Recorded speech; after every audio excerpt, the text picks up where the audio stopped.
Greetings,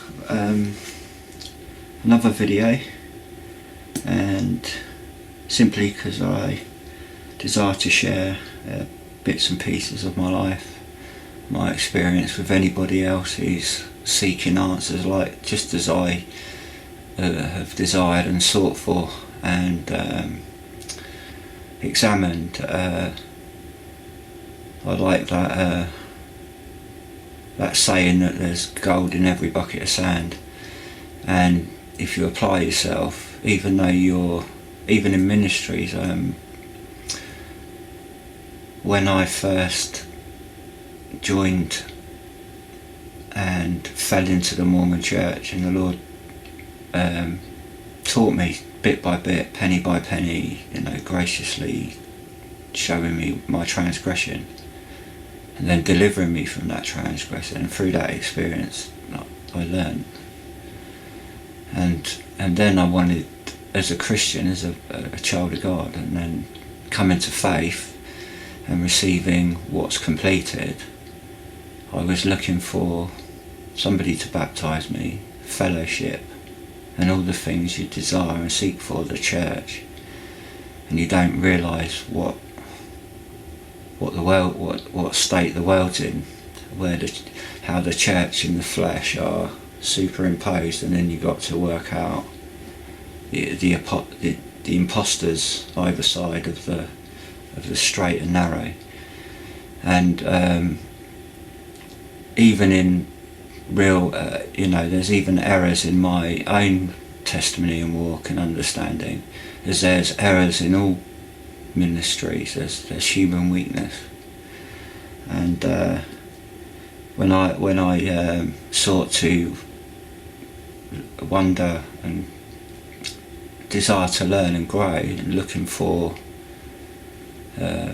fellowship and who's approved and who's not approved, and I realised the church was not what I expected, and how to find the church in each person, because I don't, the Lord has taught me not to support things that are wrong and follow after them. And there's ministries that I love and I pray for, and they're soul winning ministries, but I can see faults in them and think, well, I don't agree with that, so I can't.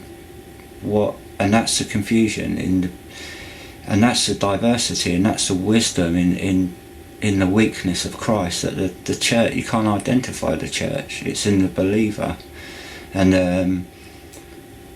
I want to share kind of my frustrations and my experience to impart to people, or to share what's been imparted to me, and to how you examine you could go and do a search, you could go online and do a search, or you could get in your car and go around the country investigating, all that claim to be Christian, and test. But in every single, even in the apostate, there's gold, there's a bit of truth, but it's to work out where's the elders, where's the teachers, and what is it, and you see the wisdom. So I want to start with a scripture, and I've got so many notes, and I'm wondering how, and I've titled it Bits and Pieces, because I am in bits and pieces, and I want to read a scripture. 2 Corinthians chapter 12, and why I share this is just to, like I say, impart anything that other people can glean from my life, that they can apply to their own walk and the church in them, and they can, like the commandment says, the pattern and the order that we disciple, for the elders is to establish on the rock, and then raise up people as the same, and then there's all these independent bodies growing with the the leader's in front and you follow after. So you got it took me a long time to realise that the church is in little house fellowships, or wherever you're found, you gather and meet together. It's not all one big organisation. You find an example and you model. You're looking to see which is the right model, and is the Lord doing the same thing in you? Oh, well, that's wrong. Oh, they're 99% right, but they won't. They don't believe that the scriptures are in the King James. I disagree. and I'll explain. There's a ministry, it's One for Israel, and I was reading a wonderful ministry, and I pray for this ministry, and they're Israeli born again Christians, and they administer to the Jewish people, and they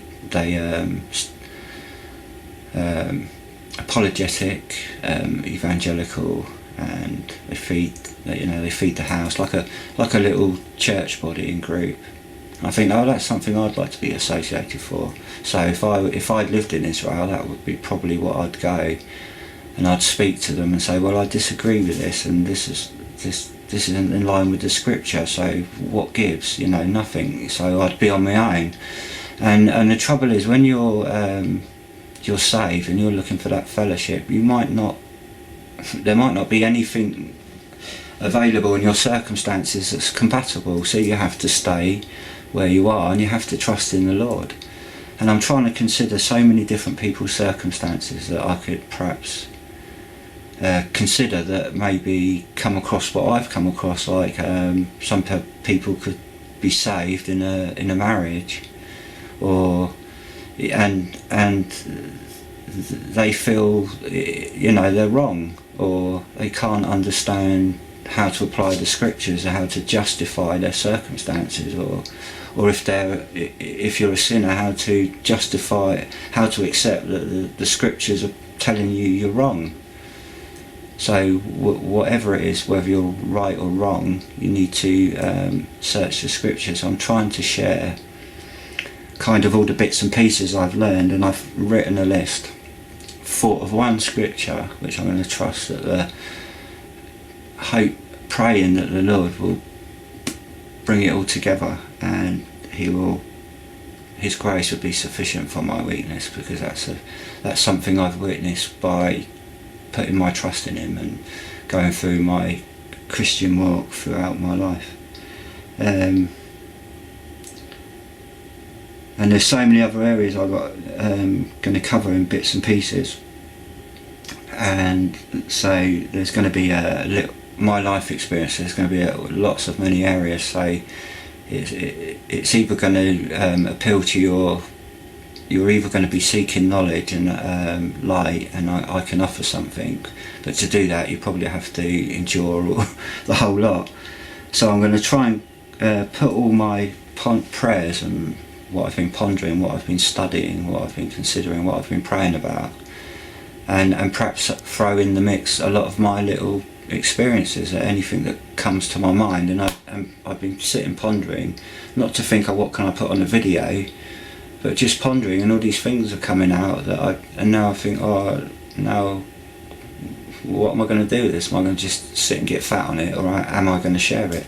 And I thought, right, I'm going to share it and apply myself in faith that the Lord will use this to any ears, anyone seeking food, anyone seeking something that can help them. And in my weakness, I pray the Lord will make up the difference and guide the person where I lack in what's in this content, and make the difference up. This is 2 Corinthians chapter 12. Paul speaking to now I didn't mean to put this in, but I've mentioned this in a previous video, and I'm going to go off tangent, so bear with me and I'll bring it all back, because that's what I am. I'm all scattered all over the place, and the Lord's going to put that all in He'll put it in context. I won't. I'm just laying it out in faith, and I trust it. And I've seen when I've done it, the Lord's done. He does that. But if you don't see that, you're not going to be fed. So there may be something in here that doesn't apply to you, but a little further on there may be something that could really help you. So I'm always justifying my weakness. I think I don't want to keep justifying my own weakness and explaining myself. 2 Corinthians chapter 12, and I've been pondering on Paul and his baptism, and the full knowledge. He had a full knowledge, so you can't argue that he wasn't born again at that point. He had a full knowledge. He couldn't deny the Lord, and he had to die for it, because that's what an apostle is. So there's no apostles today, and technically there's no bishops and that order and presbytery that lay their hands on. It's all wrapped up in the complete, but we're not all those components. There's different size components, and we've all got something to. We're all to be disciples, and we're all to grow. And in our own lives, we've got liberty, and we've got different circumstances. And we've all got a responsibility of the Great Commission to share the gospel. You might be full time and busy, and you've got a family, so you can't really have a full time ministry and be out in the street witnessing. Your duty is to your loved ones and providing food. But in that circumstance, you can share the gospel with your family, friends, and all around you. The Lord would do wonderful things, and I'm sure there's people like that. Or if you were married and you didn't have children, you could go out as a full-time witnesses and grow in the word as you put your foot forward, and the Lord will straighten you in whatever direction. You could open a soup kitchen. Or if you're single sisters, and you got to be wise. You got the Lord as your husband, and he's going to tell you how. Well, Lord, I want to have a soup ministry. I want to be the good Samaritan, but I want to include sharing my testimony and my love of you, and I want to witness. But I'm a single woman. I can't go out and have strangers and be hospitable.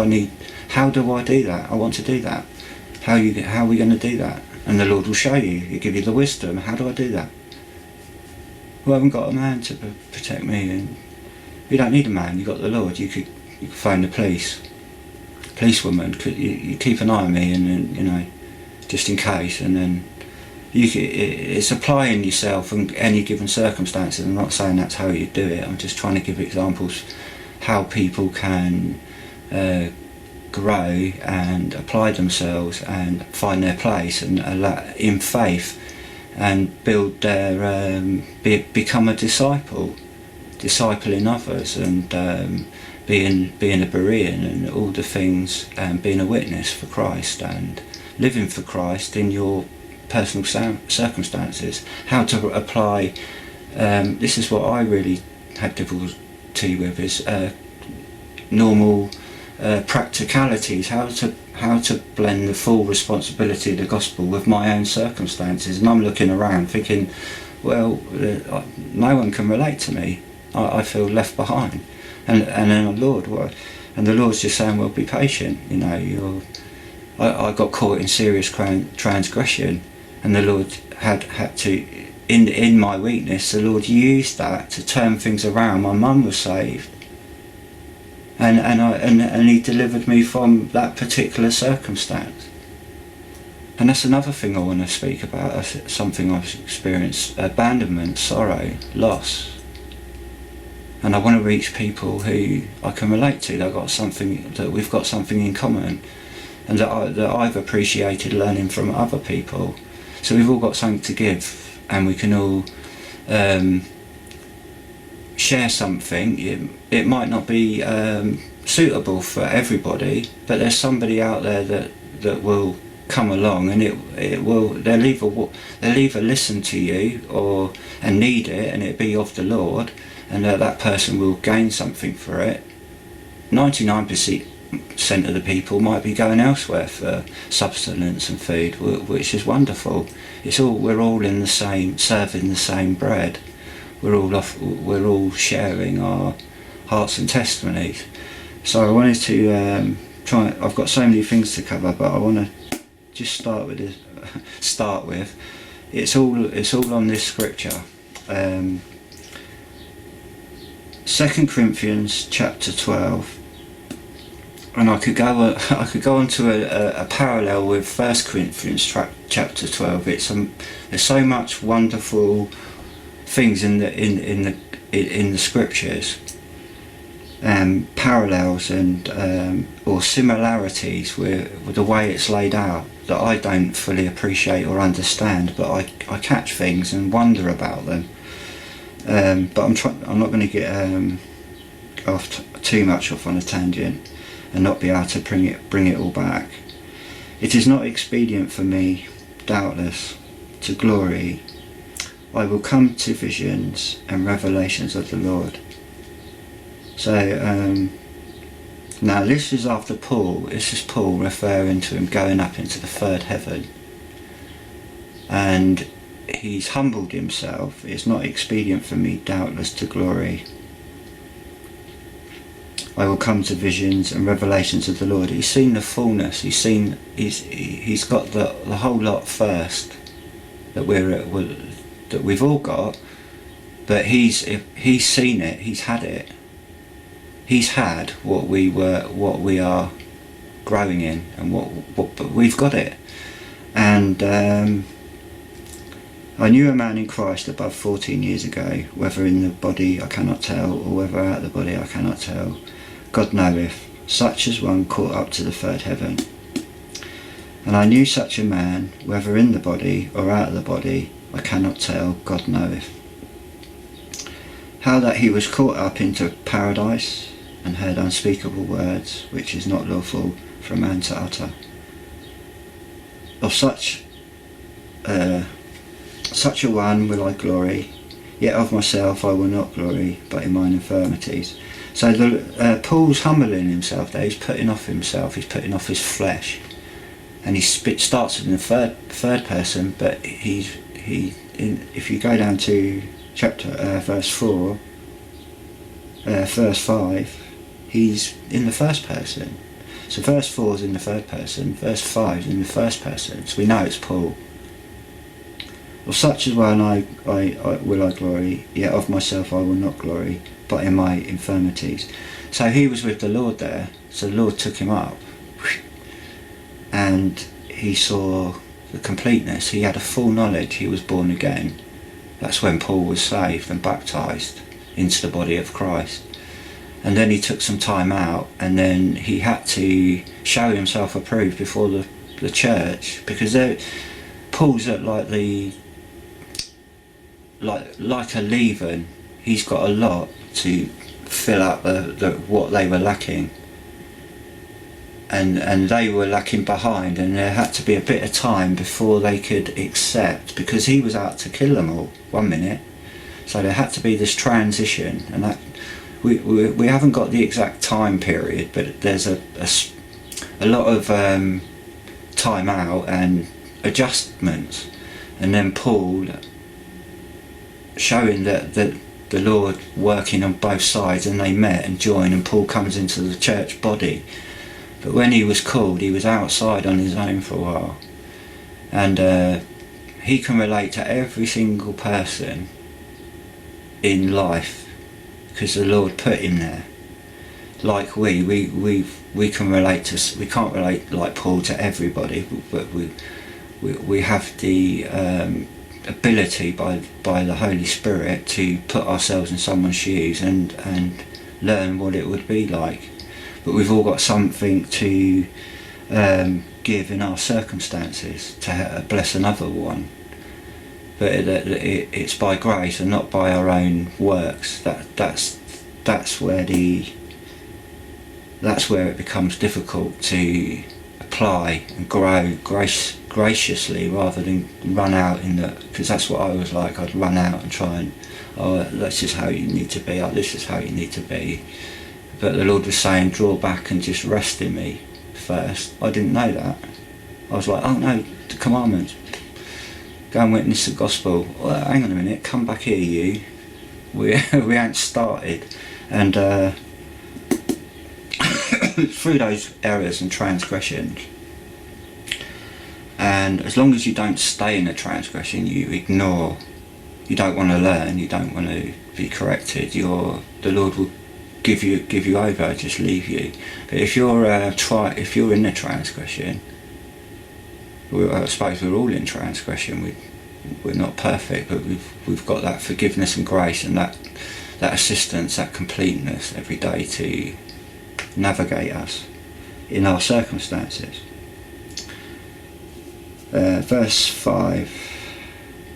6, for though I would desire to glory, I shall not be a fool. For I will say the truth, but now I forbear, lest any man should think of me above that which he seeth me to be, or that he heareth of me.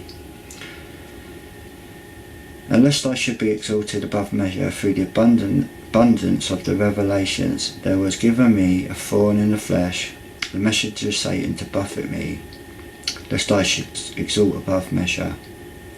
For this thing I besought the Lord thrice, that it might depart from me. And he said unto me, my grace is sufficient for thee, for my strength is made perfect in weakness.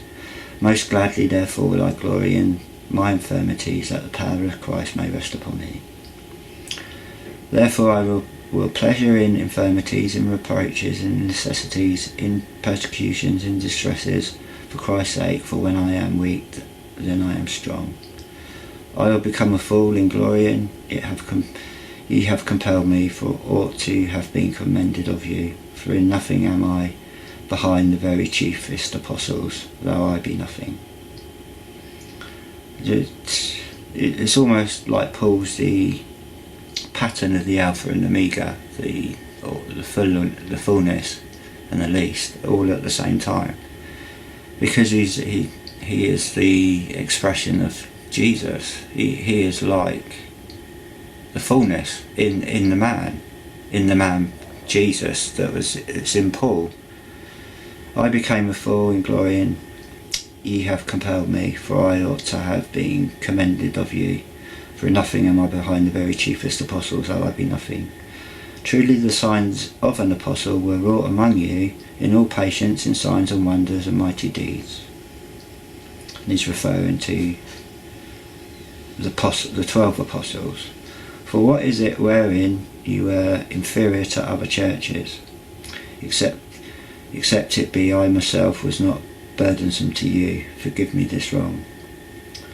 Behold, the third time I am ready to come to you, and will not be burdensome to you, for I seek not yours, but you. For the children ought not to lay up for the parents, but the parents for the children. So he's a servant of all. I will very gladly spend, and be spent for you, which indeed he was. The more abundantly I love you, the less I be loved. So he's given himself off. He's been deprived.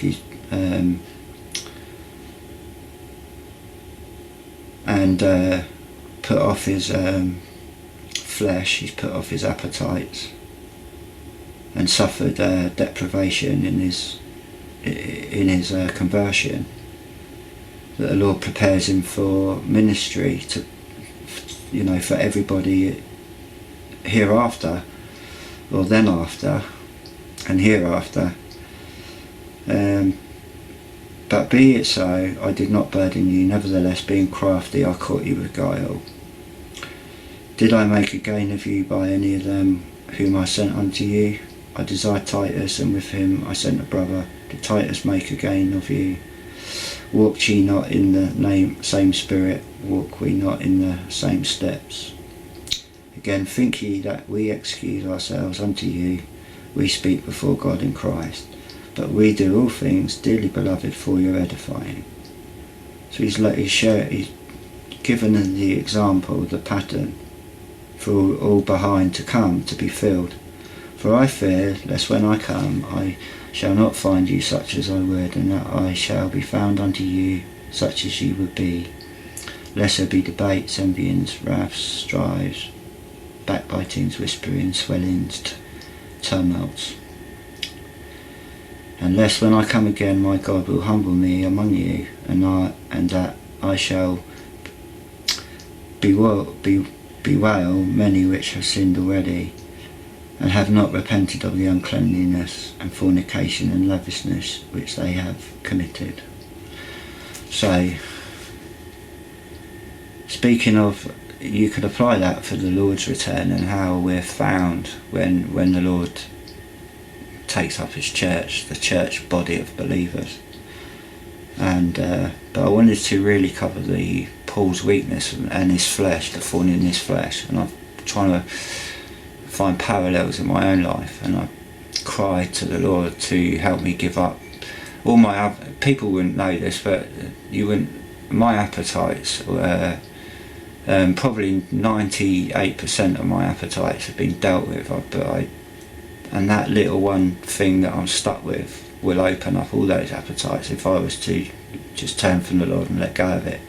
And some reason, when I was born again, and I fell down because I was so addicted to cigarettes, I thought, oh, I need a fag, and I had one, and it didn't really affect my testimony or the blessing, but I didn't want it, and I felt disappointed in myself. And then the Lord, then Satan was all over me, and what the Lord was saying was, you need to learn something here, and that was a lesson.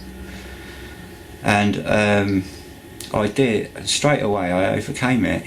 I went to the Lord and said, I don't want to do this anymore. Help me break this horrible habit I've had all my life. I hate it. I hate drinking. I hate drugs. I hate everything about what I've experienced. You've washed me, and now I want to stay washed. But that one little habit came back, and I couldn't. And then I took it to the Lord, and it wouldn't stay. And I thought, well, it's the Lord punishing me because I'm disobedient. I didn't listen, and it's been a trial. And that can either turn me into just many sorrows, or that can keep me relying upon the Lord. So I chose the latter, and he's blessed me richly, although I've got a smoking habit. But I will give up that habit, and I will get mastery over that when it's his will for me to do so, and the things in place in my life will be ready. So in that weakness, it's not forsaking all the other things I can do and all the other blessing. It's just something I've got to keep my eye on, and wait for the Lord to move and help me outgrow that, or he decides it's gone. I don't want to be a bad example. I'm not going to go out publicly and go, I'm not judging anyone that does that. I'm just saying I don't want to. I want to, I admire people's honesty. I find people with weaknesses refreshing. I find Christians who smoke and are honest about their weakness. I can relate to them more, and also I can relate to people who have never had a weakness, and they are strong in their walk. The two, I get on with the two, but anything in between, any fakeness in between, I like the contrast, because one's aiming for the other, and I love both. But you get caught up in people pointing the finger and measuring, and you can get hurt in certain fellowships, and you've got to be careful where you gather. And in my Christian walk, I'm just solitary in the woods, and I think, well, what can I do in these current circumstances? Because today is today, and I want to witness, and not, I want to share. I want to be part of serving in the harvest, and I want to be part in gathering with the saints, and I am. The Lord's in me, I'm in the way's in me, and as long as I don't turn from the way, I can continue, and the Lord will continue to bless me. But each day, it's difficult to get up in the way, and it's easy to slip back into the old way. But the more when I first started on my certain periods in my walk, I was very strong. I would almost like pray, always praying. I'm always praying now, but more fervently. and I would keep what I went to bed, how I went to bed. I would pick it up in the morning. It's like a soldier who would, if you're in combat, you're not going to take your clothes off and put your pyjamas on, or if you wear pyjamas and prepare for bed, you just sleep in your battle gear with your weapon ready. And you wake up as vigilant as you started. You'd have your eye. You wouldn't go to sleep. You'd have your eye on any noises in the dark. You would, it's like a parent, or a carer.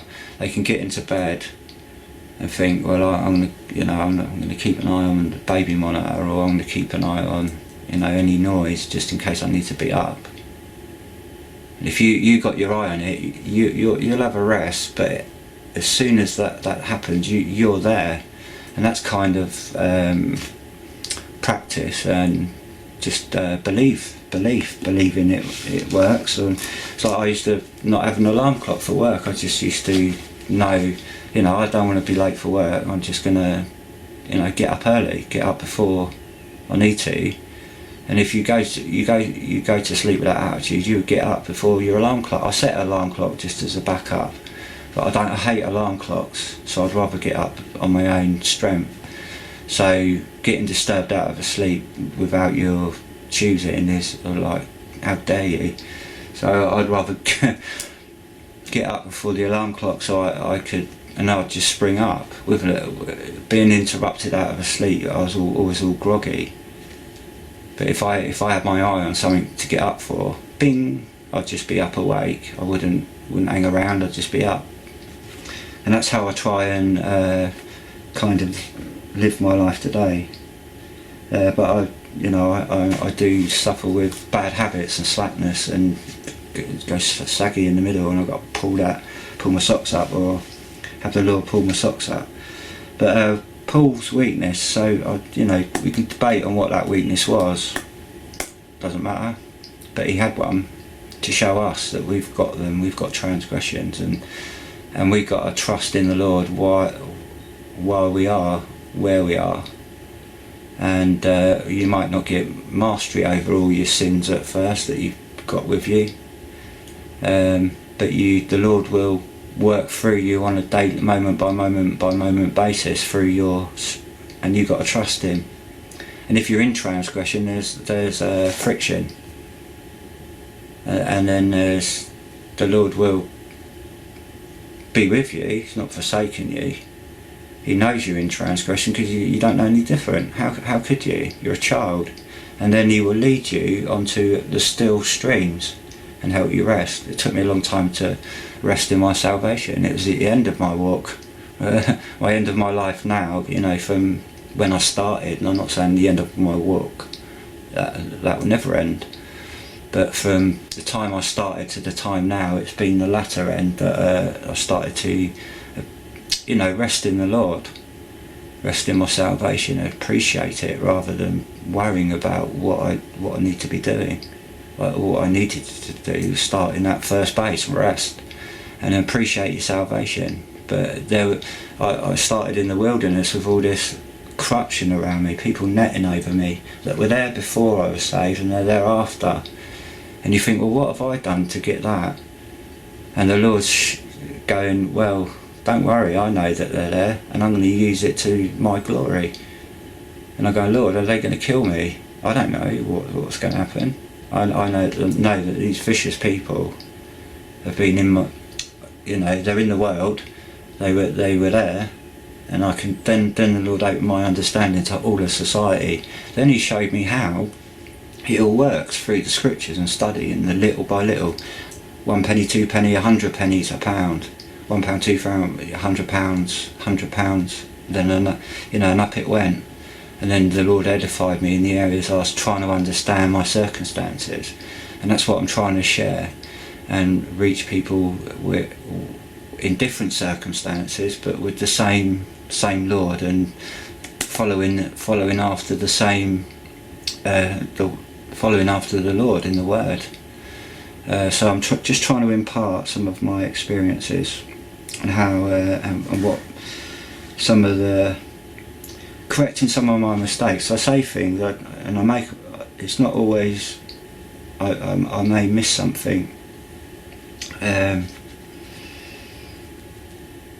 What did I say? And I go, oh, I made a mistake there. There's one thing I was thinking today. I thought, oh, I made a mistake there. I forgot to say. I said something about in a previous video. I said it was Lazarus who about the angel going out of the ground. But it wasn't Lazarus. It was the rich man who was asking Lazarus to come over. And I thought, oh, I can't go back and correct that now. And I double checked when I was listening. And when I listen, I hear the same mistake. You see, when I'm writing, because I've got a slight dyslexia, and sometimes I read. There's certain things I'm never going to fix. They're just there, but I'm aware that they're there. It's like what the Lord gives you. He gives you that anchor, no matter what experience you're through. Whether it's, I've been put through artificial mental illnesses with people putting voices in your head, trying to be the voice of God. And if you're not aware of the technology, you wonder what it is. And it's only the Lord who said, right, I can see it. And he took a long time, 15 years, for me to realise what's going on around me. And then in build up and I got bits here from one brother, bits here from a sister, here from all people around the world. And then knowledge and study, then from the scriptures. And the same with spiritual understanding. There's so many different areas. There's so much you can light you can gain in your own personal circumstances by trusting in the Lord to understand what it is what's going on around you that you might not see, what the Lord's got his eyes on and what he's moving in your life. I've seen the Lord move things around me. When my mum was in hospital, it was deliberate. They knew before I knew, because I know the legal process and I'm qualified in certain areas which are got lawful regulation, so I know the law. I know I'm not at the moment, because it's a qualification that is always being refreshed and changed, and so if you're out of the running and you haven't renewed like first aid, if you train for first aid 50 years ago, it's completely different techniques and regulations, so you always have to upgrade yourself. But I knew the law and I knew what should have been done wasn't being done, so therefore I knew that it was already decided that they weren't going to treat my mum, and then they didn't want to come out and meet me because the regulation cuts I know the law because I knew nurses I trained with nurses at certain courses, and they tell you what's going on. You don't have to say anything. You don't have to tell them that they're not going to treat you, or you're going to die, or they decided you're dying and they're not going to spend any money on you, because that's just the status quo. And the regulation cuts all the decision making out of the family models. So if I was a legal guardian, and I signed all the legal forms to be the legal guardian for my mother going through hospital because my dad was incapable of doing it.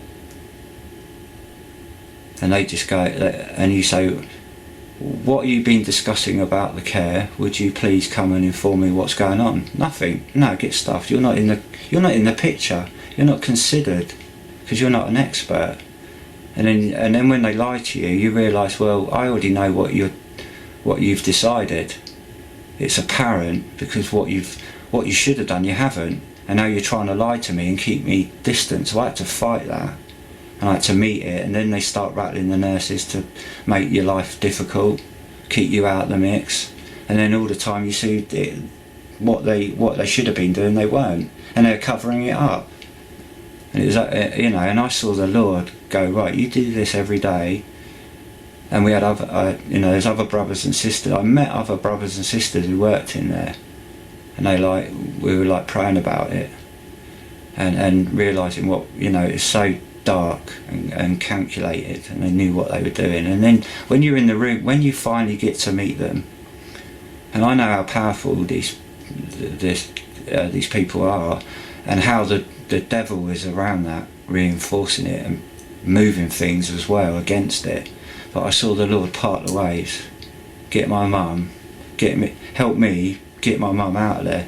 And then when that was successful, it convicted them, because they're like grinning and they run off.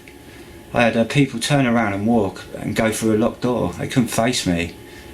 And you think, what, you're going to go and hand your resignation in for deliberately killing that person and thinking you could get away with it because you're protected by regulation. You don't have to say anything, so you can do that under the noses of people and put all nice lovely people in your face. Get lost. I want to see the head man. And I had all that battle, and the Lord done all the fighting. He just said, you stand there, I'll do the moving. But you got to be patient. You can't see what's going on. You put your trust in the Lord. He done the moving. Got my mum out. And then through that experience, my mum's waking up, to the reality of these evil people, and how she's been treated. She wasn't stupid. She knew it. I knew it. None of my family were interested. It was just me. And I had to watch my mother go through that kind of treatment. I had to watch my mother lose her son on the same week as her mother. And then I had to watch my family break apart, and then have all these evil. And that was the same. That was my same mother who hid the abuse of my granddad, because she couldn't face it. She couldn't face the shame of it. She was compromised. And because of that compromise, and people who knew of that compromise, they were exploiting me in the background. And then I could piece together that they were exploiting my grandfather, and they were playing little games, you see. So they got the personality model. They know how you're going to act in that, like Satan, because they're Satan's children. They know how you're going to act in any given situation. So if they know your personality, and they go, well, what do we do if we got that man to kill one of his kids, or do that? If we triggered that and orchestrated that, and wait for the moment, and then be ready to spring it, and then it happens. Well, how's the dynamic of the family going to react? They're going to do that, and then it's all worked out. Oh, that'll leave it isolated, and we can sneak around and pick him up in the community at school and places. We can put our children, and people come up to you, and you're on the end of it. You can't see where it's coming from. The Lord helped me pick it all up and see what the whole machination throughout the whole world, how it's been happening, how it's orchestrated, how one half of society are left alone, and then another half of society are left alone, and they never know the difference. And then all the people who are getting persecuted, they can't see it. They can't see it. That area of society can't see it. That area of society can't see it. Only the ones who are going through it can see it, because they've had it. And you get this cognitive disconnect between the existence of it. No, you're just nuts, or you're paranoid, or you're making it up. Oh, it's Satan. Well, of course it's Satan. But Satan has organised hands and fingers. So I've experienced the machinations and the foul play, and then learning about people on the inside of that, you start to build up a picture, and then you can't deny it. It's a reality, and then you see the fallout of those lives. And then the Lord, what the Lord taught me was about my trauma, how that was orchestrated, how that was concealed, how that was manufactured. And the devil did have a lot of, just him and moving people had a lot to play with that, but there were organised components within the whole computation of the whole thing. It's not all the time, but it's a combination of the two, the ignorance and the cell exploiting the ignorance around it, regulating it to suit its own purpose. And then you can draw all the evidence. And then when you know that, and they know you know that, then they're going to shut you down in a little box. They don't want you to get on the news. They don't want this on They don't want anyone to see this, and they go all out to keep it away from breaking out into a, and that's the same with all Christians. Any testimony, they don't want it on the mainstream news. Hear this testimony of salvation. So you're depending on what you've witnessed in your life, is how much adversity you're going to draw. I didn't go looking for it, but I hit the whole hornet's nest. And then I hit another hornet's nest, not realising that the two were connected. And I found myself in the middle of something, and I thought, well, Lord, will you help me work this out? And how do I live the gospel amongst this? And how do I grow? And you're looking for something to model yourself on, but what you've got to look at is reality in your own life, and kind of wake up and grasp it. Otherwise you'll fall asleep, you'll be blinded by the lack of knowledge. My people, the Lord said, perish because of lack of knowledge. They perish because of a lack of application to try and build up their relationship with the Lord and try and find out. Everyone who's taken a step and got a good report and gone and again and again and again, that's how we grow. And then you'll meet people here, there and everywhere, sharing bits here, there and everywhere, and it builds up. Anything that's incorrect or is unedifying won't stick, it won't remain. So when we're edified, what you like, and it's lawfully true, you can lawfully show that is, oh yeah, that's that. Whether to other people is another matter, but if you can show that to yourself, and the Lord has said, that's right, it's look, 1, 2, 3 witnesses, 4 witnesses, 5, they're all in agreement.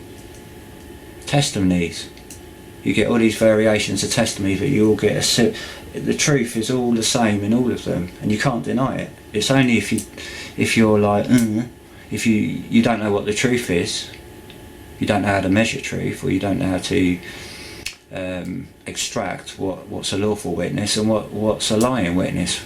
And in the Bible, in Deuteronomy, it teaches you how to spell out, how to highlight all the fake witnesses by the lawful ones. So you got 3 lawful witnesses, and you got 400 counter witnesses. They go, oh no, you see, you're wrong. You've only got 3.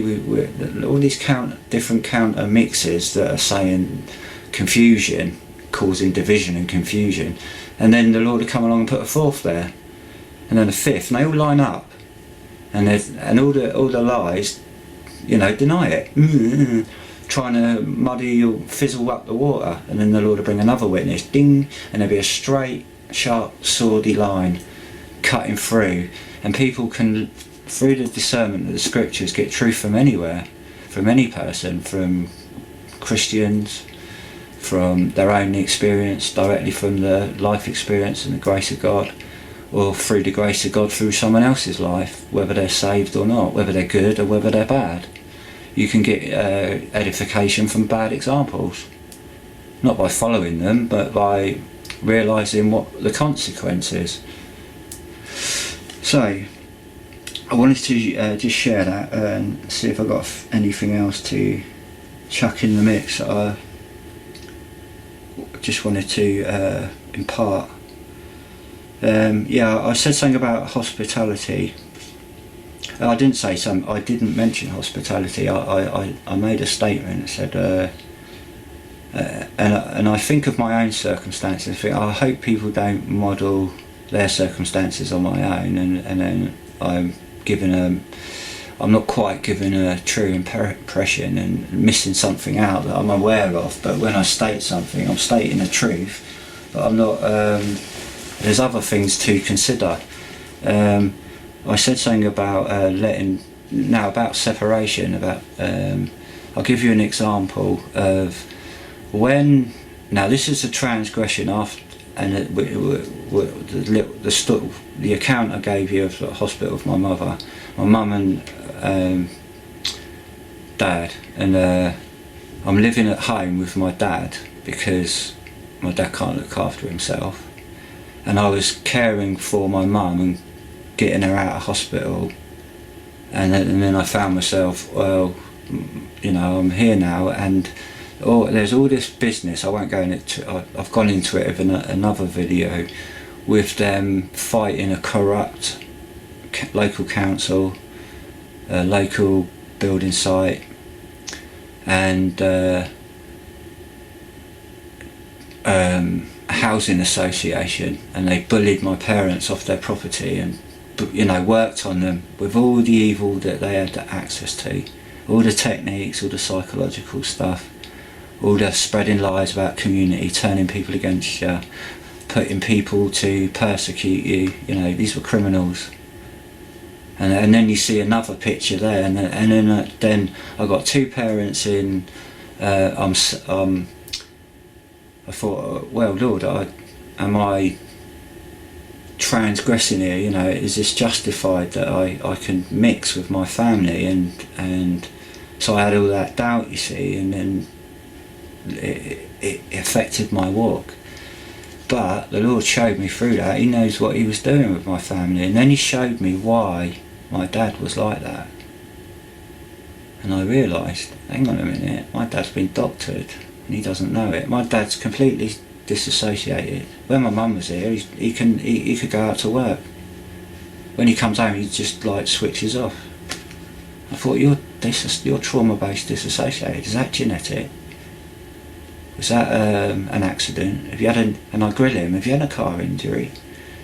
And then I look at the evidence in the world, and then I go, I look at his background, and I go, what's around the family? I've done a little bit of family history, what it's associated to. Then the Catholics hate us. And then I think, well, how? Then Freemasonry, and then my dad's education system, and then his life, and I'm looking, well, what's happened?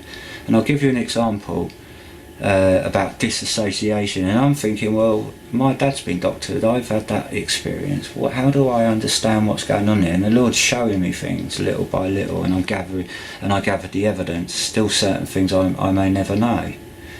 And I started to realise, and when I was a child, I'll give you what I'm trying to share. When I was young, I used to, because you disassociate, you might ask a question and then you not get an answer, and then you might not ever think about it again, and then something will go ding, but you don't really realise it's gone ding. You notice the ding, but it's just it's like seeing a flash, and you go, was that a flash? And then you just carry on going, and you disconnect, and then you stop. There come a time when you stop, and you look at that, you remember that flash, it's sort of bright and sharp, and you remember, something there I needed to take notice of. What was that? I had something this morning about when I was a child. I'm not going to say what it is because I'm not sure, and if I say the names of my family, it's like I'm reasoning and asking questions. I don't want to have I can have so many vain ideas about things, and I'll consider it. I won't hold to it. I will consider it. So I don't want to say what I was thinking, because it could be completely rubbish, and then if my family were to hear it, they'd be upset. But there was a time when I was a child, and there was just I lived up the road from my young cousins, just a few doors away.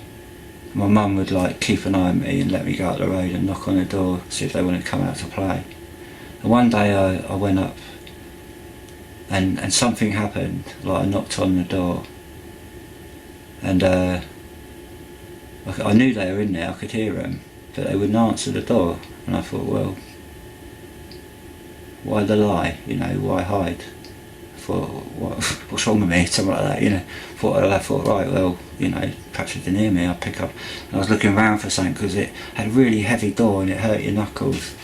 There did no doorbell or anything. I thought, right, I'll get a stone. I got this stone in my hand, and I tapped it, tap, tap, tap. I thought, I can hear you, can't you hear me? And they were pretending they couldn't hear me. I thought, what's going on here? What are they up to? Why don't you just open the door and say, not today?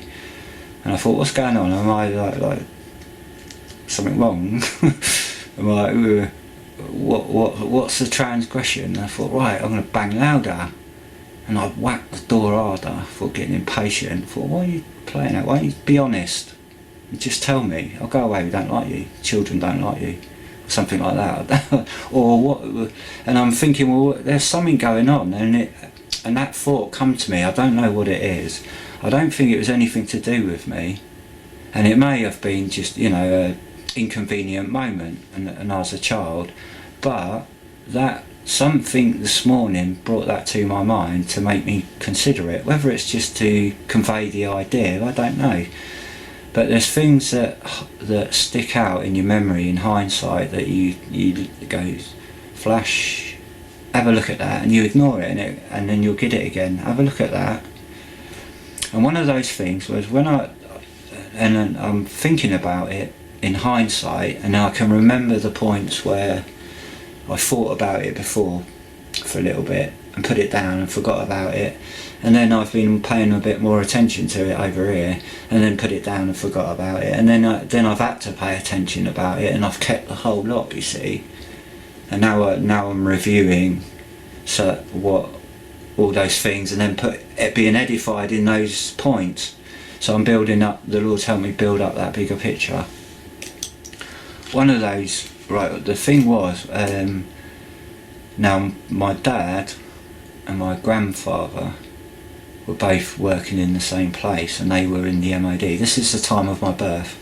So my mum's father, he was an ex-Canadian, he was he met my nan after the war and he was Canadian. His background is, I think he's the youngest of 13, and their family circumstances are horrific when you go back generations, because my mum's brother, and that, funnily enough, it was the one I was knocking on the door, it was his wife and his children. And I'm not saying there's anything sinister there, I'm just saying that I'm recalling back something I needed to learn about that, and that might have been it, just simply to bring out the lesson of looking at things in your life that stick out that you might not be sure about, or there's something to learn from it, just an analogy in that setting.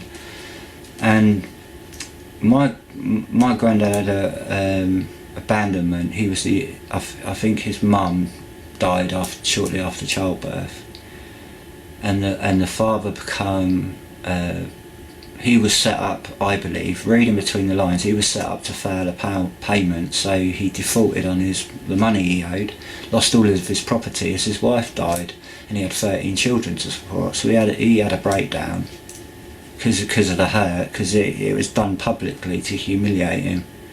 Then his wife dies of childbirth, perhaps it wasn't an accident, I don't know.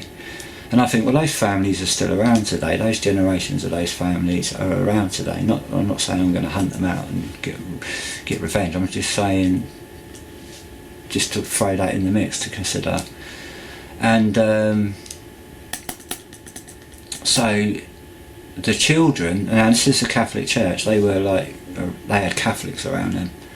Now, some of the children went to, we know from accounts, because of the research my uncle done, that one of the girls were sent, they were single girls and they were orphaned out by the church, and one of them killed the ones that, they were brought for prostitution, that's what they were sold for. And one of the young girls cut his throat or something, stabbed him in the heart. She spent a life sentence in an asylum, and then she come out, and then today, I think a few years ago, she was the local mayor in her little community, and you think, wow, how did that person go through that and then come out, and then she's like a shining example kind of thing. And but anyway, all the children were orphaned out, and my mum's dad was the youngest, and the second youngest was broken up, went that way. Then one, the next one that way. Then the girls all off on their own. They didn't keep the girls together. This is the Catholic Church and and the community authorities that they held. So I know at least one. I can't remember, without refreshing on the history. I can't recall of. They didn't all have bad experiences, apart from the whole experiences of the loss of their mum and dad in one go, and being separated as children. And my granddad didn't even know he had any other brothers and sisters. Because his brother was too young to remember, because they were both infants. You know, there's like popping out children one year after another. So that was the life my granddad started off with. So I don't know how he was treated and who the family that had him, whether, you know, and what really, you can only see on the face of it what's public knowledge. You don't know really what goes on in closed doors. And then my granddad, he lived on a farm, and then he joined the Canadian military. Then you look at his service record. He's all like he was in every single regiment, even the commandos. I think, I don't know what he done in there or how long he lasted in there. So my granddad had that military background and served in England during the World War II, and then he met my nan where I live in the district. I live just down the road from where they met, and I live in the same parish. So this is where I live, where the parish where my mum's dad first met my grand. And all my grand's family are from this area. They all grew up here. They used to, you know, it wasn't a very big place. It was like settled. It was all bogland and drained for farming. And there was a very small community. And all of that community, everything built around that is, you know, that's the heart of it. So my grand side, or half of their side, not all of their side, because you know, you got parents come together, and then so my granddad, when he raised his family, he, at the same time that my mum met my dad, my granddad was, I don't know if he was in the same workplace as my dad was before or after, but my dad met my mum at his workplace, and I can't remember what she was doing. I think she was working as a sprayer or something, you know, paint spraying, that sort of thing. And my dad was he's a qualified carpenter, but he's also aerodynamics and physics. He worked the wind tunnels, I think. But yeah, I know he did, but I don't know what he worked on, except what he was, because it's a Civil Secrets Act. And my dad, you know, he was faithful to that. He never really broke that. And I'd grill him about things, but he wouldn't say anything. He would just say, you know, nothing really. He wouldn't give much away. Just what the things he could say that he'd worked on that were public knowledge that he could say about. So my dad met my mum there. My granddad worked there, and you know, knowing your parents, knowing their weaknesses, because you're half of their blood, looking at their different sides. And then I used to, and then my brother, it's only two boys. My mum and dad had two boys. My brother, the eldest, and I remember I was always asking questions. My mum was always saying about her life and her dad, abuse. You know, there was I don't know what abuse, but my mum was kind of singled out amongst her brothers and sisters, and I don't think her brothers and sisters really appreciated it. And my mum was always saying how she was lumbered with all the responsibility of looking after the children, and how you know, she seemed to be like singled out on purpose. And then my mum had to, when she left home, she had to literally threaten her father, because he was a hard man. He was a kind of a cold, hard, nasty, had that, you know, cold as fire, like a cold chisel. He'd just look at you and you wondered what he'd experienced. You just, you know, you could be like, it's almost like you get too near him, it's like a hot fire, like, you know, like Lucifer. but then you'd see his kind side and the fruits in his love for his family. you know, so you see the two sides. But so I always loved my granddad, and even after what happened on that when I was taken and smashed, and I used to ask my mum, and that memory was completely closed down, and other things were still closed. But I had a thread of that memory. I sort of had a string of it, and every time I used to think about it, I just used to switch off. And what made me realise about my trauma was I met a girl who she's from Scotland, and she was in an ancestral family in a cult, and she was singled out to be the one they all had sex with. They all deny it, you see, and they keep her in the dark. That's kind of what I was like. And when as a friend, she, you know, people who have those experiences nobody will know about them. But when you meet someone you think you can open up to, you'll open up. And we had a friendship. It wasn't a sexual engagement, it was just a friendship. And one day she just felt like she could open up, and as she opened up, I just completely shut down, and I felt embarrassed. She was talking to me, opening all these things, and I could hear it, but it's just not going in. I was triggering. I didn't know what was going on. And looking back in hindsight, I realised, like, hang on a minute, I'm trauma-based. I recognised what taking place at that moment, which was like a few years before my own trauma. My trauma all come to light when my mum died, and going through certain, I know in my mum and her sin cycle, I worked out what all the things she was doing, all the overs and the unders, you know, not meeting my needs, because she never met them at the beginning because of the lie of concealing what happened to me. And then I'm trying to think of what's going on in those circumstances. What was going on with somebody holding a gun to her head? Was my mum foolish enough to get into an affair? Someone blackmailed her? That's what I think, and that's how she was handled. Because my mum was a complete monarch person. You know, she's got all the symptoms for a monarch. And then I think, well, what's my family's association in that? How much do they know about it? Is there some inner knowledge within my mum's family? I don't know. I just, for my own sake, I love them all. I just keep well away from them. I can't associate to them. I've witnessed to my family, and this will come in now, the hospitality. But I will pick up back where I was speaking before this. Hospitality. Now, it took me a long time to balance separation and being hospitable.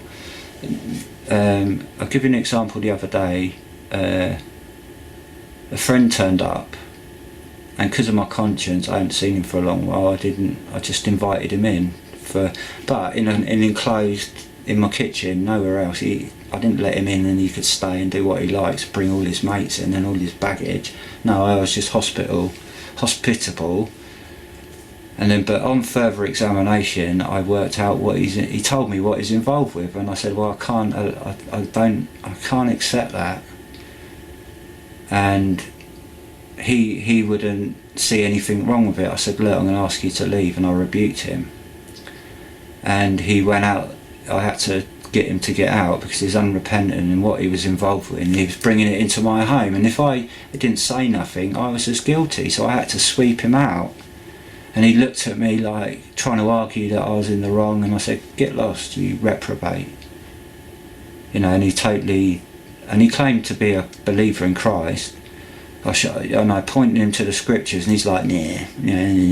I thought, well, get out, I don't want you, don't come around here and bring all into my house.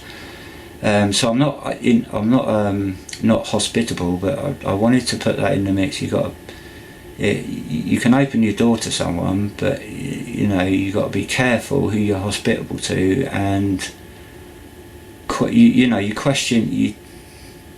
You got to do that at the door before you let them over the threshold, or you can, you got to gauge it by each person. But I wanted to say about separation if you're to allow people in your home and mix with them and not say anything about what they're up to, whether they're drug dealers or they're into thieving or they're liars, or you can't mix with people like that, so you can't be hospitable to those people if you know what they're like. But you could be hospitable to them if you saw them in the gutter and you could go and get them some food. But you've got to be careful who you're hospitable to in your own home. And I was saying with separation, you're safer only fellowshipping with people that you know are Christians, that you know that they're born again, and you fellowship with the likes. But that doesn't mean you shut the door for people in need as they come round. I wanted just to include that in something I missed out to say, really, because I'm a fast talker and I'm worried about all the bits and pieces. I can't. Doesn't matter how if I lay it out in an order on a notepad, it won't come together. This is the only way I know how to get things out. Anyway, getting back to what I picked up on with my dad and trying to share things which are out, like an interview or a map to follow along and explain and be more systematic in just this one area, and there's so much detail in that one area. I'm just going to share some of the little things I picked up on. And so my dad met my mum, and I could recognise my dad was he could just switch off. You could blow my dad could sit for a fire alarm or something obvious when he's switched off. When he's associated, he's sharp as a razor. And when he was at work, he was associated.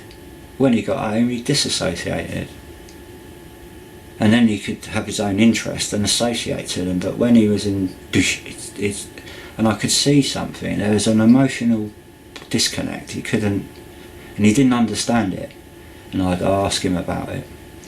And one of the serious things that concern me, and I've spoken about to him a long time, is I used to say to him when I was little, because I asked my mum, what was my birth like, Mum, what happened? And she'd tell me all the details. Oh, I had a right old time with you.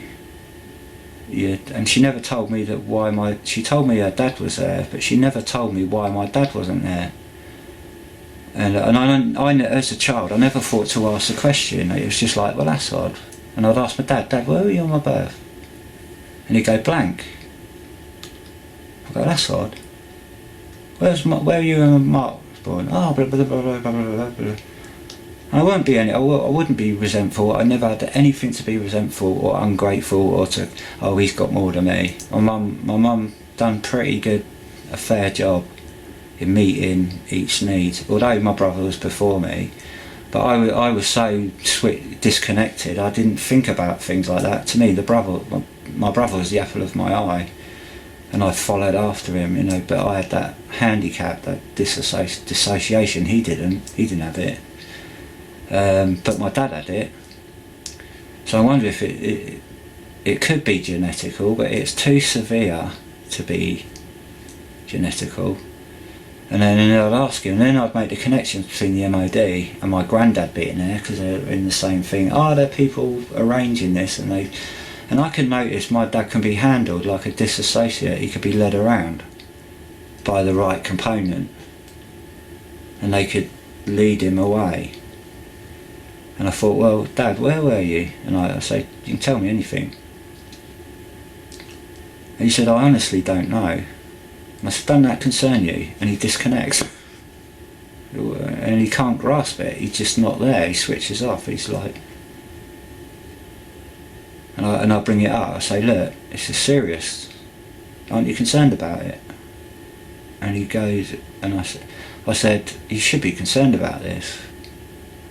And I've spoken to this not now he's older, it's more understandable, but I've had these conversations several times throughout my life, and it's the same thing. Now it's a bit more apparent. He's old, and he's got that disconnect. it's easy. It would be easy to plaster over my dad. Oh, he's got Alzheimer's, and that all that stuff is irrelevant. It's because he's old. You know, I can see, but I can see the two. I can see all my dad's sins, and I can see them affecting him now. And you know, you can't just say, "Oh, he's a poor old man." Well, yeah, he is an old man, but I know, you know, I can discern between the two and see that where he's suffering with old age and deterioration. I've known him all my life. I can see the both together. Hospitals deny things like that because they like to take the, oh no, we know best. We'll tell you what's wrong. You could give them all your insight and they'll dismiss it, and they'll make their own. They'll start from scratch, and while they're trying to figure it out, the person's died. It's situations like that. So I asked my dad, "Well, where were you when I was born, Dad?" No idea. And I think, well, he was, and then I asked, "Well, perhaps you were at work away." He can't recollect anything. He can't recollect because when I was traumatised and violently thrown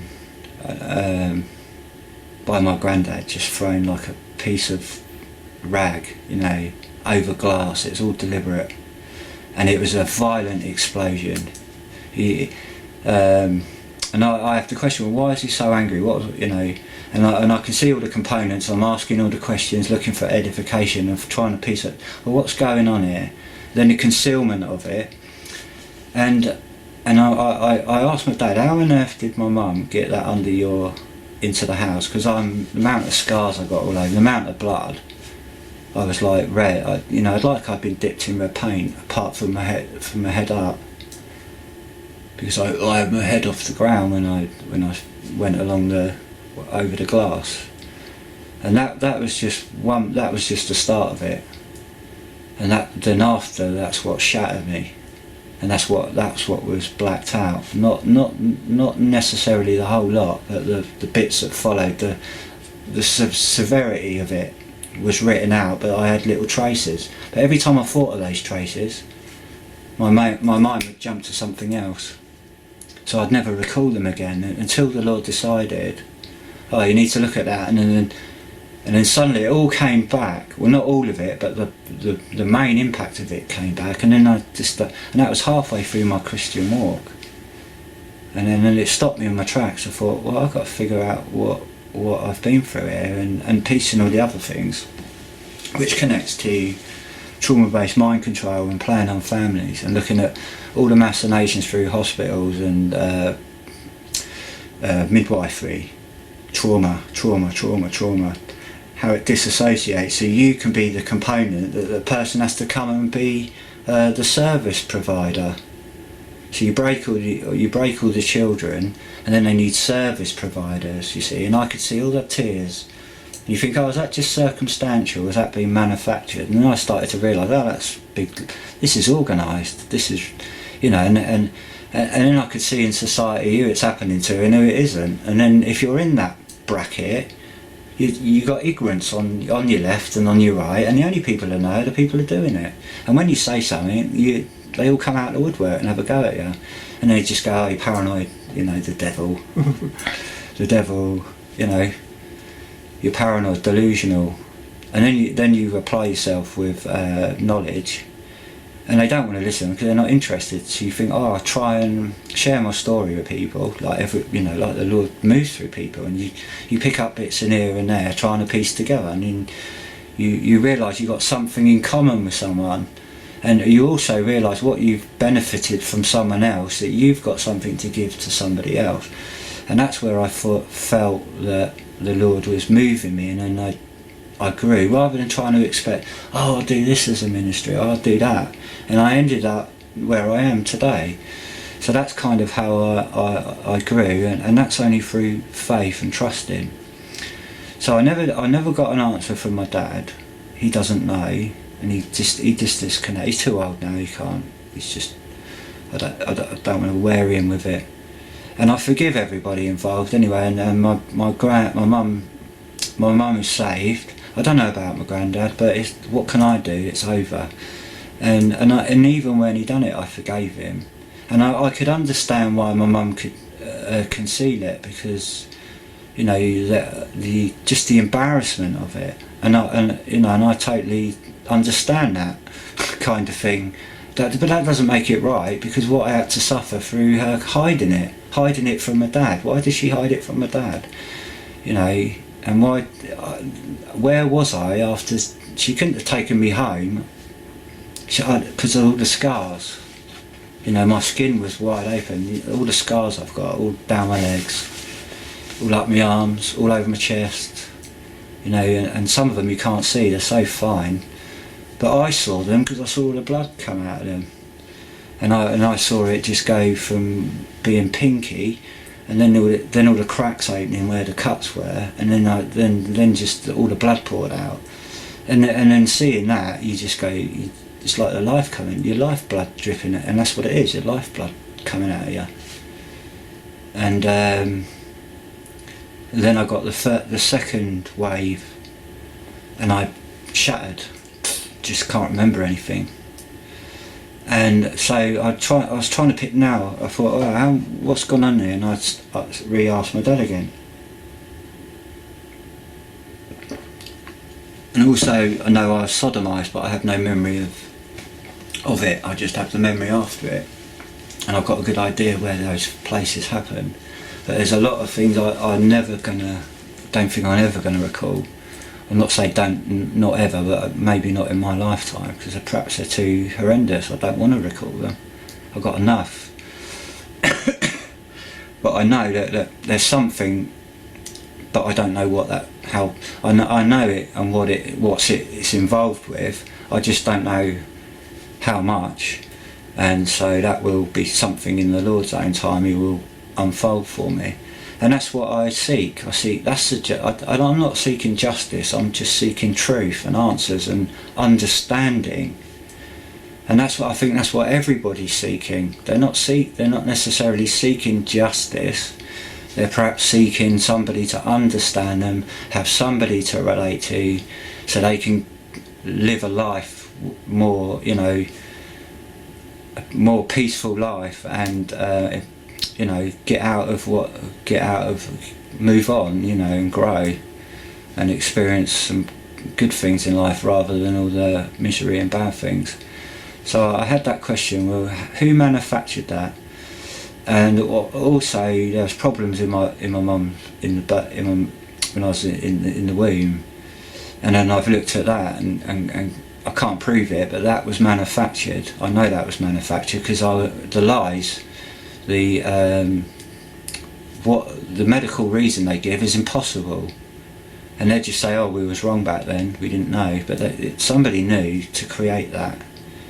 And I violently, it nearly killed my mum. I violently turned in the womb. I've met other people who've had the same problem, and I knew a man, he told me that about his youngest son. I was the youngest son. Then I met another woman and it happened to their youngest son. And I thought, hang on, there's a pattern here. How come, what are they doing? Why the youngest? Is it? And I started to, ding, red flag. What happened at that? What was induced for that for the life to violently recall? And I was not producing oxygen, and their excuse was because you were strangled around your throat, the fallopian tube. But that's all nonsense, because the blood, you don't breathe in water, do you? So you're not getting oxygen from your environment, you're getting it from your mum's blood. So something was stopping my mum from giving oxygen to me. That was crafted, just like my brother's death was crafted, and then based on a lie. And I'm thinking, well, what's been going on here? These little fingers coming into our family, where are they coming through then? Where are they happening? They're happening in the NHS. They're happening in the people who are supposed to be looking after you. This is organised. And then when you're in that bracket, they're not doing it to everybody, but if you're in that bracket, who's going to listen to you? You're a paranoid delusion. That's what, when you call them out, they go after you and they write things about you. They put it on their report. They ring other professionals. Oh, I'm really concerned. You know, he's losing it. And you don't know what people have said, what pitfalls people have set up, and then you realise you've touched on something and they've reacted, and they haven't reacted. They shortchanged me. They should have been concerned. And I've had both experiences, and the experiences I've had the concern have gone missing. They've either been moved, or I just don't know where they are. So you get these interruptions. If they ain't got a person where they want them, they'll do something to get their hands on things, or the devil will, or there'll be someone to meet that who's human on the end of it. So the circumstances could be created by, you know, just by the devil, and by or the omission of doing what's right, rather, and which is the devil, which is how the devil has power on people, or it was calculated and there's an organisation involved. Now I've seen, it's hard to know the twain, but I can see both at the same time, and I know it's been through human hands. And when you look at the organisations and all these secret societies and how that can be exploited by people's ignorance, thinking they're serving something wonderful, holding up all the good at the shop front, but all having sex orgies in the warehouse at the back. It's not in the public window display. So I've seen the manufacturing of stunting people and make them dependent. Oh, doctor, teacher, and you're that little fractured thing, and they play little games with you. And when they see you coming, the people that are just like without rested developments, they treat on the level, because these people aren't going to take that sort of treatment. But when they see someone who's been stunted and broken, they're all, you know, they get all erect. They get, oh, well, this is our little game, we can start playing now. I've seen it. So I don't need anyone to tell me that this sort of activity goes on. And then being completely stupid and foolish and ignorant, having no knowledge, no real education, and then I start looking into the real social engineering. I look at all the scientists, social scientists following before the war, after the war, you know, all the different cases and tests they do, and then the Official Secrets Act, all the things that are denied, you know, all in the greater good. And you look at the law and all the components, and you start to build up the picture. Then you get the evidence here, there and everywhere, the building up of it, the administration of it, the money of it, and then the more you look, the more pieces you get together, and people's involvement, and also the movement of it over time, how it changes, and, you know, it develops. Things improve, and it's the same thing, but it just uses the new developments around it, the new technology, like voice to skull. Didn't always have voice to skull, but that was used in making young people think they got schizophrenia, playing on them, you see, to get them into their hospital so they can have their little wicked way with them. And when you read about that actually is going on in house, and then you've got people from the inside of that telling you the same thing, you can understand the scale of it. And then you see satanic ritual abuse, and then the sex element, the ritual element, and you know you've been part of it, and you know, or you've come across it, or you've been affected by it by some avenue. Well, you may be wondering, you know, why, you know, something happened to you. That's a bit odd. What was that all about?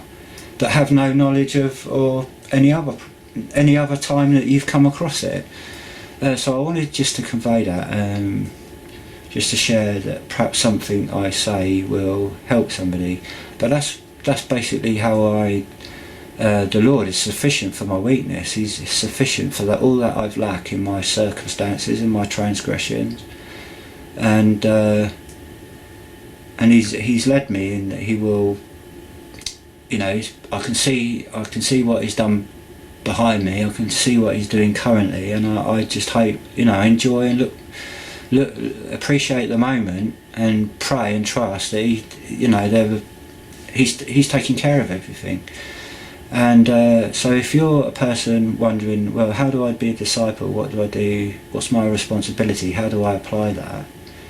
And you might be on your own, or you might be find yourself. I get back to being yoked to my dad. I thought, oh, I'm transgressing here because I am fellowshipping with my dad. I don't fellowship with my dad. I live with my dad. I own this house. It's mine. I legally got involved to. When my mum and dad brought it, I was an insurer. I was a guarantee.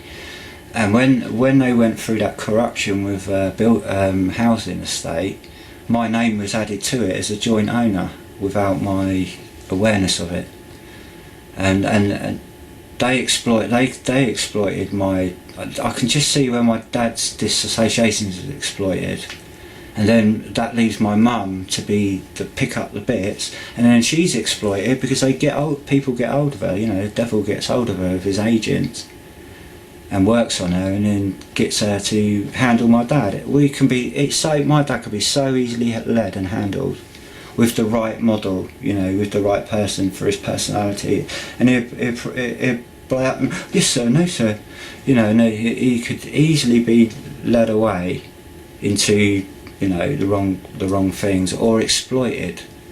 And that's what I feel my dad was. He was damaged for his talent, and then that talent was exploited in that model.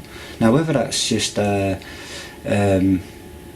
whether his exploitation was a consequence of the natural fall of man and Satan behind it, but I can see some organised component to it, and that's what I'm trying to figure. I have no doubt that the devil exists, and I have no doubt that people, through not doing what they should do, it can look like a conspiracy.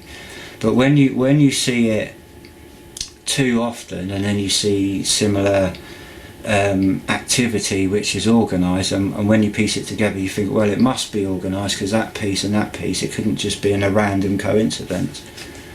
You can see the organised components in it. So that's what I was trying to convey and share, and how trauma-based conditioning is manufactured, and there's no law. You're deemed unfit before they know you're unfit, so they know you can't speak out, but they don't tell you that. So you have to go through life in that you think of people with Down syndrome.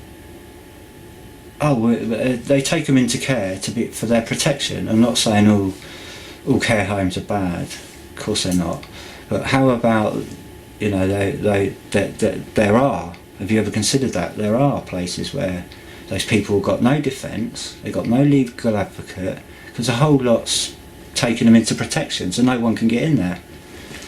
And so that's okay as long as they're trustworthy and there's something overseeing that to make sure they're not doing that. But as you look in the news and the history and cases, you can see that that's not apparent. There is no one to oversee it. Inspectors give you warning, we're coming round in 2 weeks for an inspection. This is in care homes. This is places where people are looking after vulnerable staff. You get a warning. They give you a warning. They don't just show up when they feel like it, like food hygienists and stuff. They can turn up in the shop and say, right, I'm doing an inspection today. Are you keeping up the standards? They can't. They have to comply. But it's not. But not in the medical world. No. We're coming round for inspection. You got all your time, and then all the staff's like, we better put on our best behaviour. Any good conscientious care staff will say, look, you don't give us warning. Just come when just come when you're ready.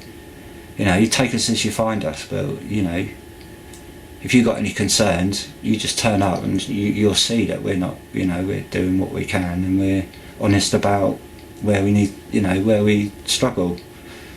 But no, they get warning.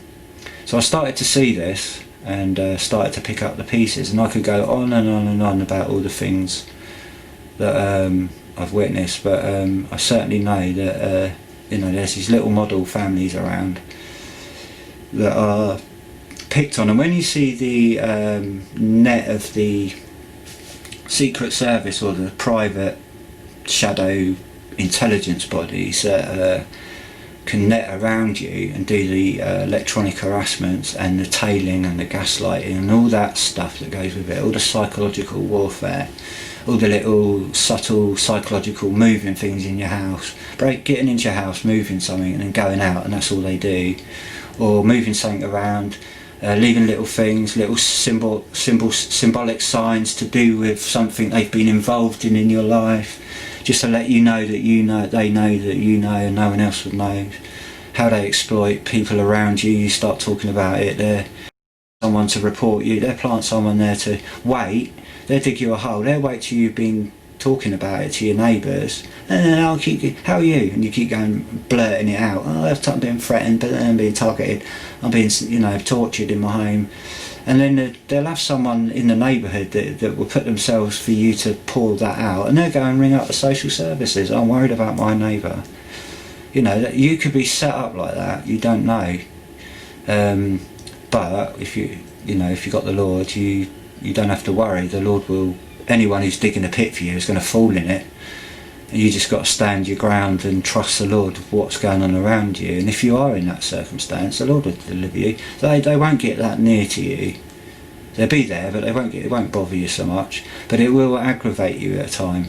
And it can. If you don't focus on what you should be doing, it'll be a problem. But if you were to, it gets pushed back. It's when you worry about it and flap, you allow it in a bit more. Oh, it's getting near me. But really, if you trust the Lord, these people can't touch you. These people can't come near you. And you can overturn them by your faith and confidence and trust in the Lord to deal with them. You might have to sit still and wait and be patient. And the Lord might be showing you something in your life that is too big for you to grasp. So he's patiently, he may be protecting your sensitivities from the ugliness of it. And he will show you in a more gentle way. Or you may be getting bucketfuls of real serious stuff, because you're going to be helping people with real serious in the same area to help them see that, oh, I think that guy, the Lord's working on that guy like he is with me, kind of thing. Yeah, and oh no, I think he's wrong there, or whatever. But you will be edified by not measuring and comparing, but by similarities. And you can gain something, and that's why I wanted. This is what this was all about, and I'm gonna close because I could just talk and talk and talk. But that was the scripture. The Lord's grace is sufficient for our weakness, and He knows what's going on around us. We don't have to fear. We can rest and rejoice in, in whatever walk of life we're in. Whether we're single in a. Finish with this point. I just had a thought this morning. Wonder what it's like to be. If you're like whether a man or a woman, you're single, and you were saved, and you live with a family that's unsaved, and I think, I wonder if you never hear that mentioned very often, And I thought, well, perhaps there's somebody out there who feels like that. And I'm just going to say something. If you are in a relationship, whether that's marriage, you're married or married. What married is when you join together. That's marriage. Now, a sanctified marriage is two believers becoming one flesh, married. And you could publicly announce, by the law, registrar, you're married. Public witness. It's legal. Bang, you're married. You don't have to do that. But it's right to do that because it's good, because it's lawful, and it shows a genuine agreement, a commitment. So that's why marriage is supposed to. That's why they were designed to be open, but it all got religiousfied, and it's a merchandise, you see, and it's all mixes with secular and Christian. It doesn't work. So really, technically, married is when a man and a woman join together, and that's marriage. That's it. You do that, you're married. In the eyes of the Lord, you're married. If you casually sleep around with people, you're marrying all those people. You haven't repented. You're still you're. In my day, I think one of the biggest things was adultery. Everyone's eyes are on other, like men are all ogling women, You think how my dad was like that? He'd look at something walk by, and my mum was like, "Oi," and then she'd say, "How do you think that makes me feel?" And she'd rebuke my dad, but my dad's just like, switch off. My poor mum, she's like, that was her frustration. I was all the one who always got it in the neck. She wanted a fight. My mum was vicious. It would be me. She'd set up. She used to set up. I could always tell she's looking for a fight because my dad's not listening. My dad's not doing what he should be doing.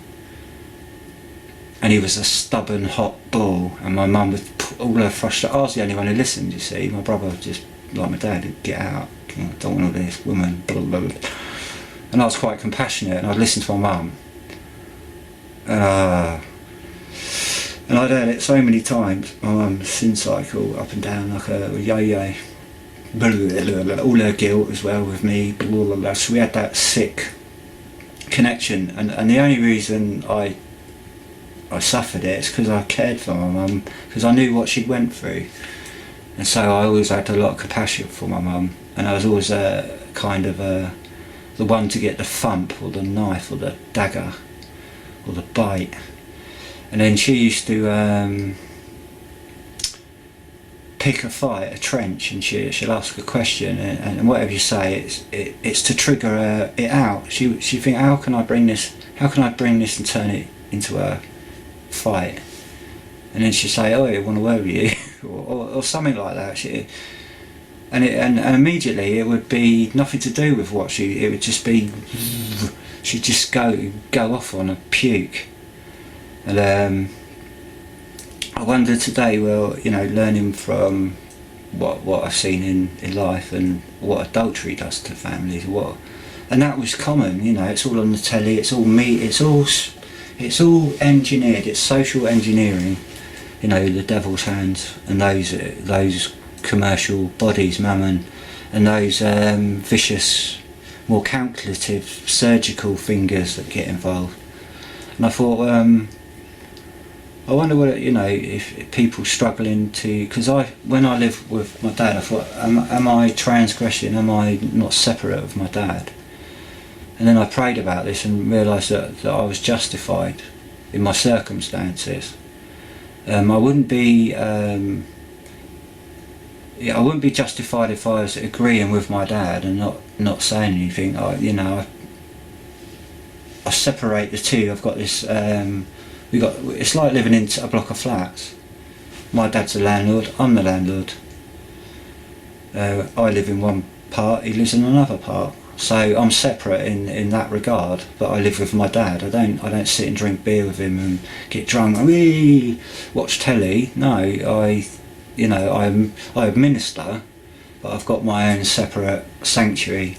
And that's a blessing. That's been a blessing. But I always used to think, oh no, I'm guilty. And it took me a long time, the Lord, to let me rest in my circumstances. He knew best. I have to stop worrying about what other people think, putting the cap on that didn't fit. And that's one of the things I thought, you've got to be careful. You say something and it's not direct, it may not apply to everybody, but you might get struck by it, or sharp. It might be something sharp, and you might feel the sharpness of it, but it may not apply to you.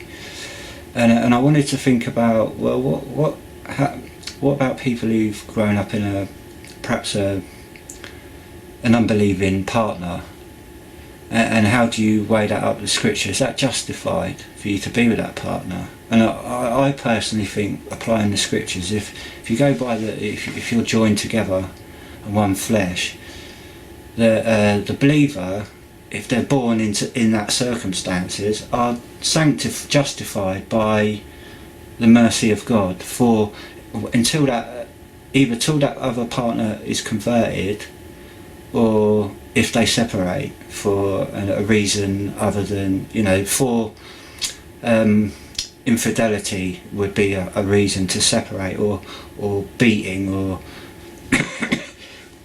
or it's unresolvable for whatever reason, and rather than just picking and choosing I don't like this anymore, I'm going to go away.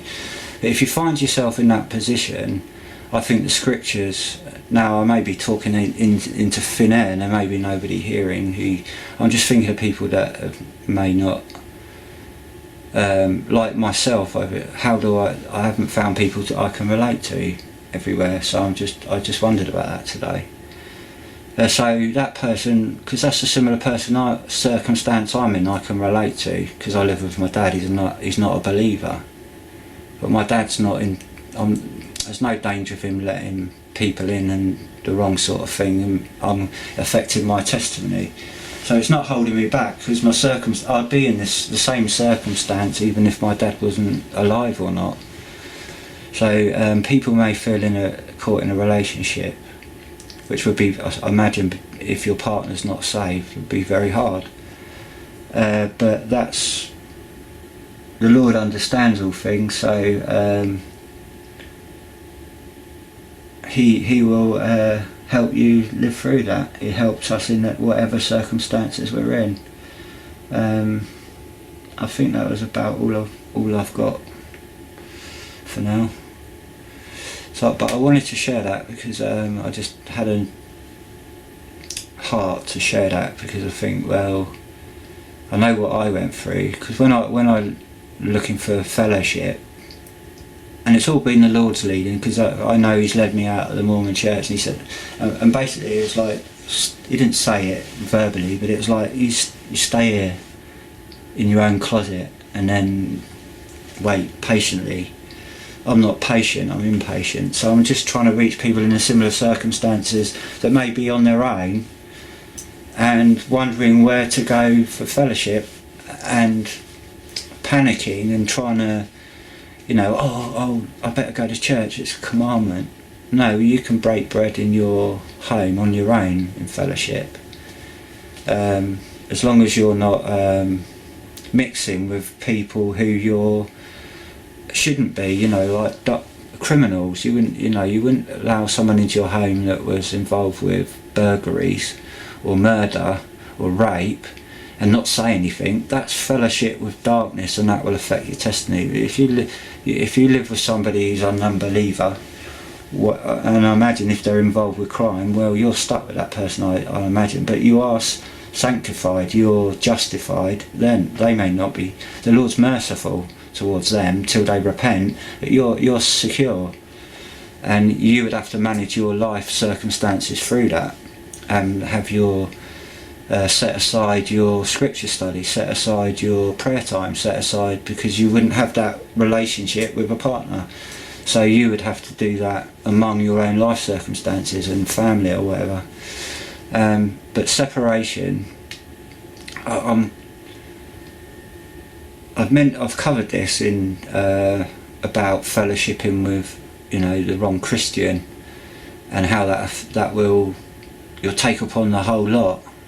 But if you're being hospitable to a stranger and they're part of that and you don't know about it, but if you do know about it and let them in, you're agreeing to, if you're not rebuking it, you're agreeing to it. And this is the trouble with organised Christianity. They agree, they don't say anything about the people they're involved with. So they're all guilty of the same crime. They're not contending for the faith, and it will rob your testimony. And that's how the Lord showed me what the whore was, what the harlot was, the harlots, and all the rubbish about tongues, all the rubbish about slaying of the spirit. The presbytery, it's this way, it's that way. The presbytery's over. I'm just going to cover this quickly. You get the rock, you get the apostles, they die. You get the Lord's working through raising up. From Paul, He raised up disciples. He raised up Timothy, who was a bishop. He was an elder, a deacon and an elder. Then you got, you call it, give it a title. It was the Lord raising up, and wherever they were to be examples, so that would raise up in other places, and there'd be other people raising. It was a model to raise on, and that's the church.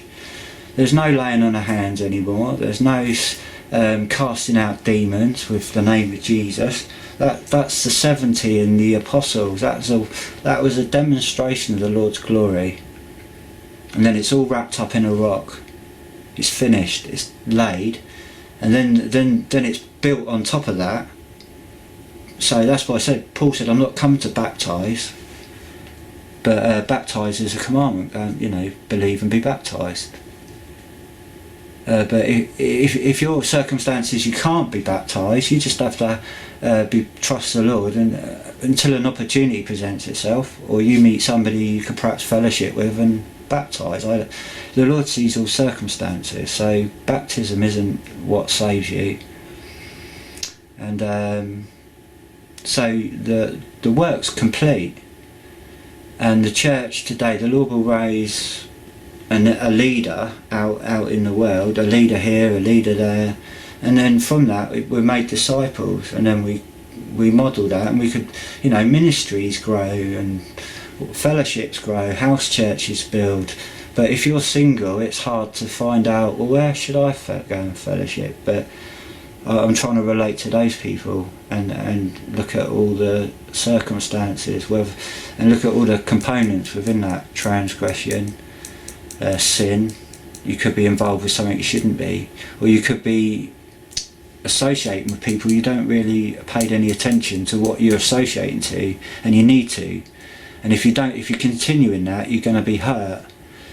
So you always need to question, avoid any danger by knowing the safety of fellowshipping in local fellowships, or what the Lord builds up around you, or where the leads you to have a little fellowship with this person, a little bit of fellowship with that person. Oh, but don't support that person because they're teaching heresy, or don't. And I've got caught up in this.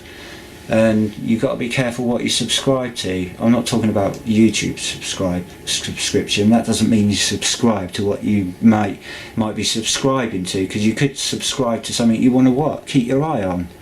So it doesn't mean you subscribe to what they teach and believe. It just means it's just social engineering. They want you to have all the points and likes and stuff, all to control how you behave and you're modelled. You can't turn it all off. I didn't. If you want that, it's fine. I don't want it. But you can. The church is complete, and all the talking in tongues, the gifts, the healings. It's a spiritual healing. And we live through faith, waiting for the resurrection, which is we're waiting in expectation, waiting for our vile bodies to be put off, so our spiritual wholeness could be whole in our new bodies. So there's no healings, there's no demons casting out. How do you cast demons out? You got no authority. You ain't got. It doesn't say that in the church epistles. Go and cast out demons. This is where these churches don't understand, because they're not being saved and haven't gone through the pattern. So they will pick and mix. Oh no, this is how it's done. You get all this apostasy, confusion. Ugh. The church is a rock, and then the Lord will raises us all up. We're all independent. We're all one body, but we're all many. We're many, but one. We're one in Christ Jesus. So if you're worried about all those things, a gift, that's how they play you. Oh, can you speak in tongues? And you feel, well, how come the Lord ain't giving me tongues? And then you realise what a load of nonsense. And they're following demons. And and someone goes, oh, that says that. That's what they're saying. It's a Holy Ghost prophecy, and then someone will just run with it because it's just learned behaviour, and they get taken by this vain spirit, and then they justify it by the scriptures. Well, it's over. That's how we know you're counterfeit, because you don't know what the truth is. So the standard it's a two-edged sword. It'll just go rubbish, cut through all this jungle. The Lord's already cut a path for it. He's come in there. He's cut to everyone lost and scattered over the jungle. He's cut a straight way right down the middle, and then from the middle he's gone out to meet everybody, brought them on to the middle.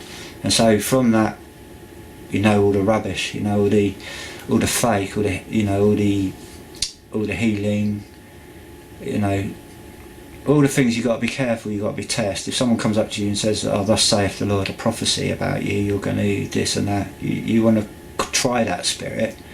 Don't just say, oh, that's a brother with the Holy Spirit. I've got the Holy Spirit, and the Holy Spirit says this. If you're in the fellowship and you trust it, you're gonna believe it, because you're going to be deceived by the same Spirit. So I just wanted to convey a bit about what I learned from trying to figure out what the church was, and that the early church, just gathered in houses, and Paul was the overseer of all the development of the church as the apostle, so they could go and they weren't there to minister for the church, they were there to take the church to the world and preach, and then they would raise people up to as them.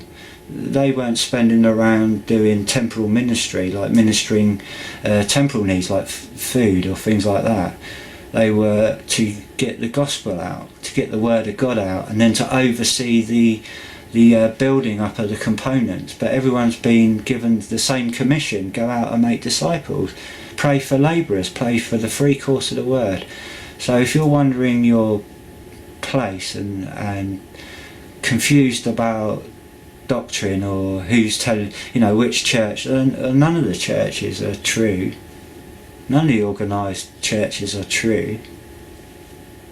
You have to. It's in you. It's in the Word, and you got to see where the Word is in each individual. Even in apostates, even in unbelievers, they got a bit of the Word in them. They might have a bit of truth or a bit of life experience. That's good.